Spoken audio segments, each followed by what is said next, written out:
ఆధ్యాత్మికంలో ఉన్నవాళ్ళు చాలా మటుకు ఆహారాన్ని బాగా సీరియస్‌గా పరిశీలించి తినేది చాలా జాగ్రత్తగా చూసుకుంటారు. ఎందుకు అనే ఒక ప్రశ్న చాలామందికి రావచ్చు. ఎందుకంటే స్పిరిచువల్‌లో ఉండేవాళ్ళు, ఆధ్యాత్మికంగా ఆచరించే వాళ్ళు, ఆ ఫీలింగ్‌లో ఉండేవాళ్ళు ప్రతి ఒక్కరు ఏ యొక్క ఫీల్డ్‌లో ఉన్నా కూడా వాళ్ళు ముందుగా ఆచరించేది ఆహారపు అలవాటే. అది ఎందుకు అనేది మనం ఈరోజు మాట్లాడుకుందాం. ఎందుకు? దేనివల్ల? దా అనేది మనం తెలుసుకోవాలి. ఎందుకు అంటే ఈరోజు ప్రస్తుత సమాజంలో మనిషి ఆలోచన చాలా ముఖ్యం. మనిషి తీసుకునే నిర్ణయాలు కూడా చాలా ముఖ్యం. మనిషి మాట్లాడే మాటలు కూడా చాలా ముఖ్యం. మనిషి వినే మాటలు కూడా చాలా ముఖ్యం. ఇది మనిషి ఒక స్థాయి పెంచేలాగా ఉండాలంటే మనం తినే పదార్థాల్లో ఉంటాయి. మనం తినే ఆహారపు అలవాట్లలో బట్టే నీ ఆలోచన కూడా ఉంటుంది. నీ మాట తిరగవచ్చు. ఇప్పుడు ప్రజెంట్ నేను ఏం చెప్తున్నా అంటే, ఇప్పుడు భౌతికంలో చాలామంది రకరకాల ఆహారం తింటారు. స్పైసీ అంటూ, మసాలాలంటూ, ఆయిల్ ఫుడ్ అంటూ, జంక్ ఫుడ్ అంటూ ఈ టైప్లో వాళ్ళ యొక్క బాడీని తయారు చేసుకుంటున్నారు. వాళ్ళకి తెలియకుండా ఏమవుతుందంటే దానికి అలవాటు పడిపోతున్నారు. అదంతా ఈ భౌతికమైన రుచులు కావచ్చు, భౌతికమైన ఆహారం కావచ్చు అలవాటు పడిపోతున్నారు. చాలామంది అనొచ్చు, అది అన్నమే, ఇది ఆహారమే, అది ఫుడ్డే, అది ఫుడ్డే, ఇది ఆకలి తీరుస్తుంది, అది కూడా ఆకలి తీరుస్తుందని. కానీ డిఫరెన్స్ ఏంటంటే భౌతికంలో తినే ప్రతి ఆహారము, ప్రతి పదార్థము, ప్రతి రుచి మనిషిని ఎట్లా తయారు చేస్తుంది అనేది మనం తెలుసుకోవాలి. మనిషి ప్రవర్తన కావచ్చు, క్రూరంగా తయారు చేస్తుందా, శాంతంగా తయారు చేస్తుందా, ప్రశాంతంగా తయారు చేస్తుందా అనేది తెలుసుకోవాలి. అందుకే ఇప్పుడు చాలామంది ఆధ్యాత్మికంగా ఉండేవాళ్ళు అంటే ఆకలి కోసం మాత్రమే తింటారు ఆహారాన్ని. ఆకలి కోసం మాత్రమే ఆహారాన్ని తింటారు.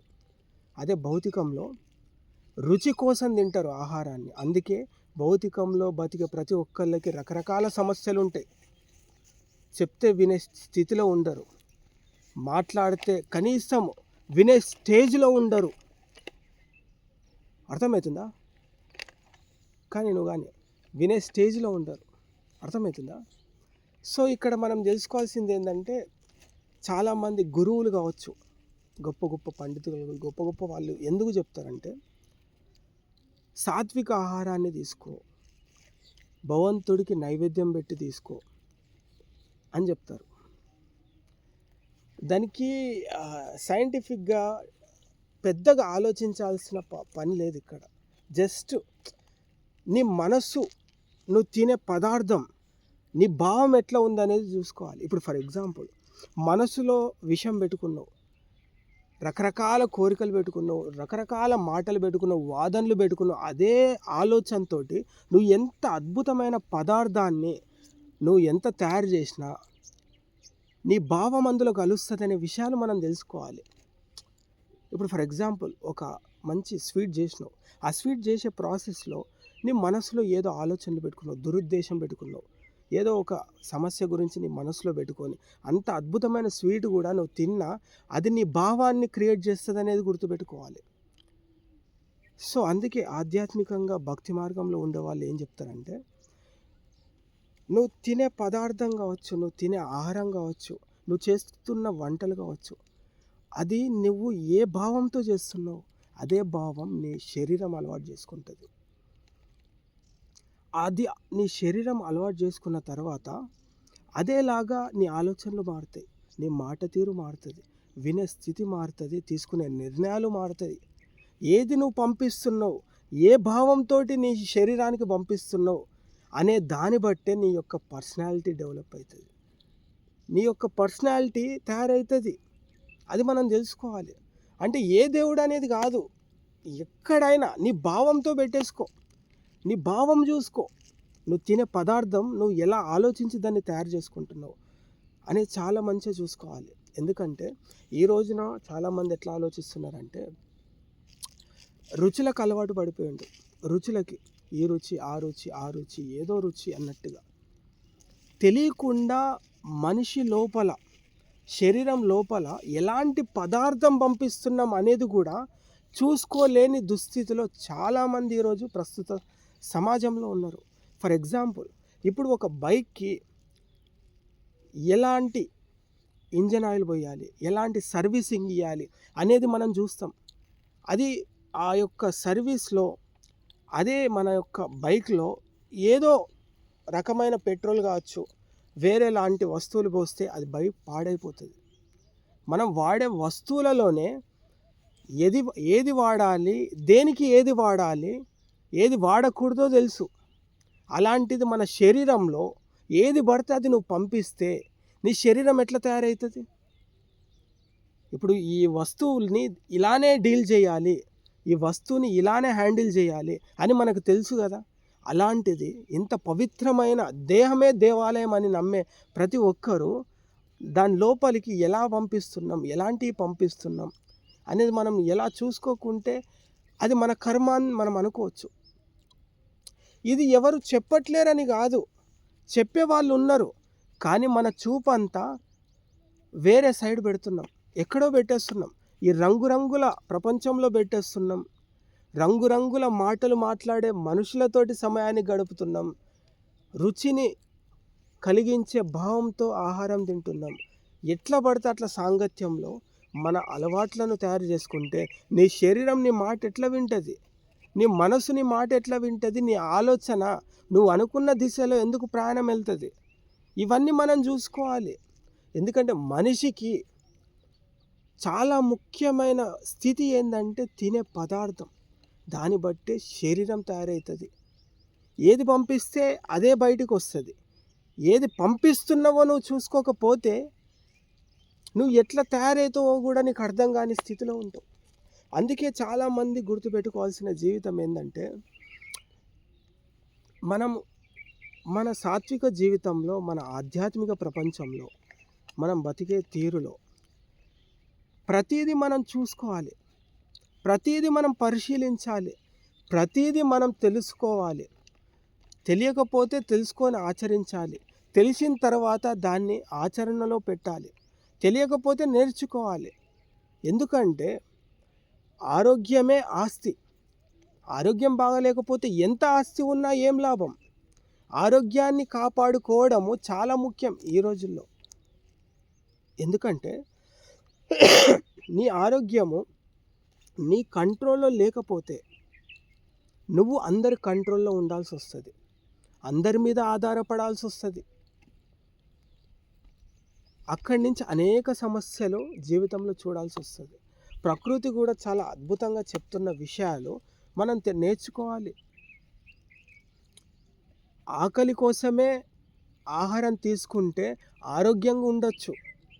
నోటి రుచి కోసం ఆహారం తినే పదార్థంలో మనిషికి రోగాన్ని తయారు చేస్తుందనే వాస్తవం చాలా ప్రకృతి స్థితిలో మనకు నేర్పిస్తుంది. కానీ ఈ మనిషి అనేవాడు తెలుసుకోలేని అజ్ఞానంలో ఉన్నాడు. ఇలా మాట్లాడుతూ ఆధ్యాత్మికమైన ఆలోచనలో ఉండేవాళ్ళు సమాజానికి అర్థం కారు. కాబట్టి తక్కువ తినడం వల్ల ఆరోగ్యం బాగుంటుంది. నీ ఆలోచన షార్ప్గా పనిచేస్తుంది. ఎండగట్టుకొని కడుపంతా ఎండిపోవాలని కాదు, మళ్ళీ ఎంత అవసరమై అంతే తినాలి. అలా ఆలోచించాలి. రుచి పెరిగితే శరీరం నీ యొక్క స్థితిని దాటుకుంటుంది. ఎందుకంటే మన చుట్టూ ఉన్న వాళ్ళు కూడా అది తిందాం, ఆ రకమైన ఆహారం తిందాం, ఇలా ఉందాం, ఇటు వెళ్దాం, ఆ రెస్టారెంట్కి వెళ్దాం, ఈడ ఇంకోసారి టేస్ట్ చేద్దాం, రోజు టేస్ట్ చేసే వస్తువు కాదు, ఇట్లా అంటున్నాడు. కానీ మనిషి అనేవాడు ఇది తినొచ్చా అని తెలుసుకోలేకపోతున్నాడు. మనిషి అనేవాడు అసలు ఇది తినడానికి అసలు అర్హత ఉందా, తినగలుగుతాడా, అసలు తినే పదార్థం మనిషిదేనా అని తెలుసుకోలేని పరిస్థితిలో ఉన్నారు. చాలామంది అనుకుంటారు ఎట్లయినా మనిషి అనేవాడు చనిపోతాడు కదా, అన్నీ అనుభవించి పోదాం అంటాడు. కానీ ఇక్కడ ఆలోచించాల్సిన విషయం మర్చిపోతున్నారు. అనుభవించడం తప్పు కాదు, ఆచరించడం తప్పు కాదు. కానీ ఏది అనుభవించాలి, ఏది ఆచరించాలి, ఏది నేర్చుకోవాలి, ఎలా బతకాలి, ఇది తెలుసుకోవాలి కదా. నువ్వు బాగుంటే నలుగురికి మంచి చెప్తావు. నువ్వు బాగా ఆరోగ్యంగా ఉంటే నలుగురికి అద్భుతమైన మాటలు బోధిస్తావు. నువ్వు మంచిగా ఉంటే అందరితో సమయాన్ని కేటాయించి వాళ్ళకి నువ్వు నేర్చుకునే పంచవచ్చు. నీ గురించి నీకు నేర్చుకున్నంత 10 మందికి పంచాలంటే నువ్వు బాగుండాలి. నీ ఆలోచన బాగుండాలి, నీ మాట బాగుండాలి, వినేది బాగుండాలి, పూర్తిగా నువ్వు తినే ఆహారం బాగుండాలి. ఏది నువ్వు లోపలికి పంపించుకుంటావు అనే దాన్ని బట్టే నీ బయట కనిపిస్తుందని తెలుసుకోవాలి. ఇది తెలుసుకోగలిగితే మార్పులు చాలా వస్తాయి. ఇది మనిషి అనేవాడు చాలా తెలుసుకోవాలి.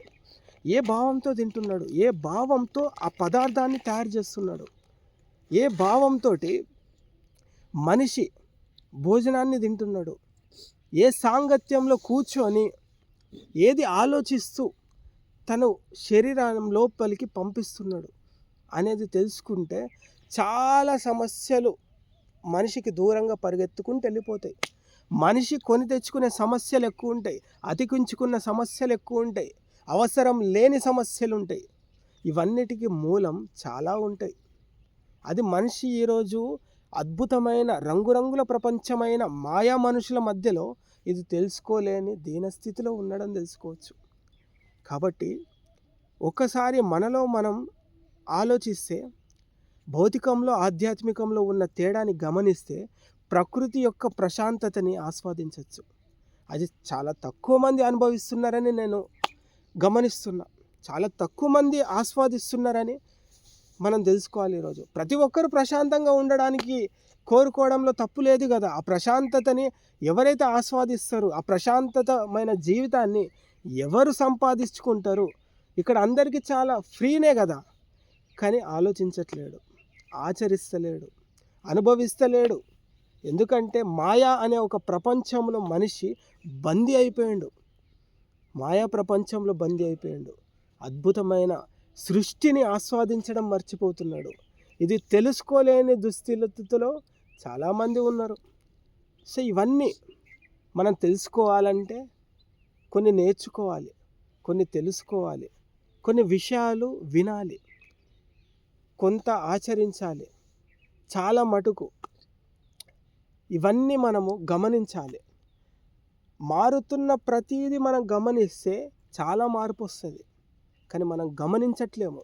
మనం గమనించే ప్రతీది అవసరం లేని విషయాలు, అవసరం లేని ఆలోచనల మీద, అవసరం లేని సమయం మీద మనం గమనిస్తున్నాం. కానీ నేచర్ చూపించే ప్రతి గమనికని మనం గమనిస్తే ప్రతి ఒక్కరూ ఆరోగ్యంగా, అద్భుతంగా, ఆస్వాదిస్తూ ప్రశాంతంగా జీవించవచ్చు. అర్థమవుతుందా? సో ఈ విషయాలను గమనిస్తే ఎంత అద్భుతంగా బతకచ్చు మనిషి అనేవాడు. అర్థమవుతుందా?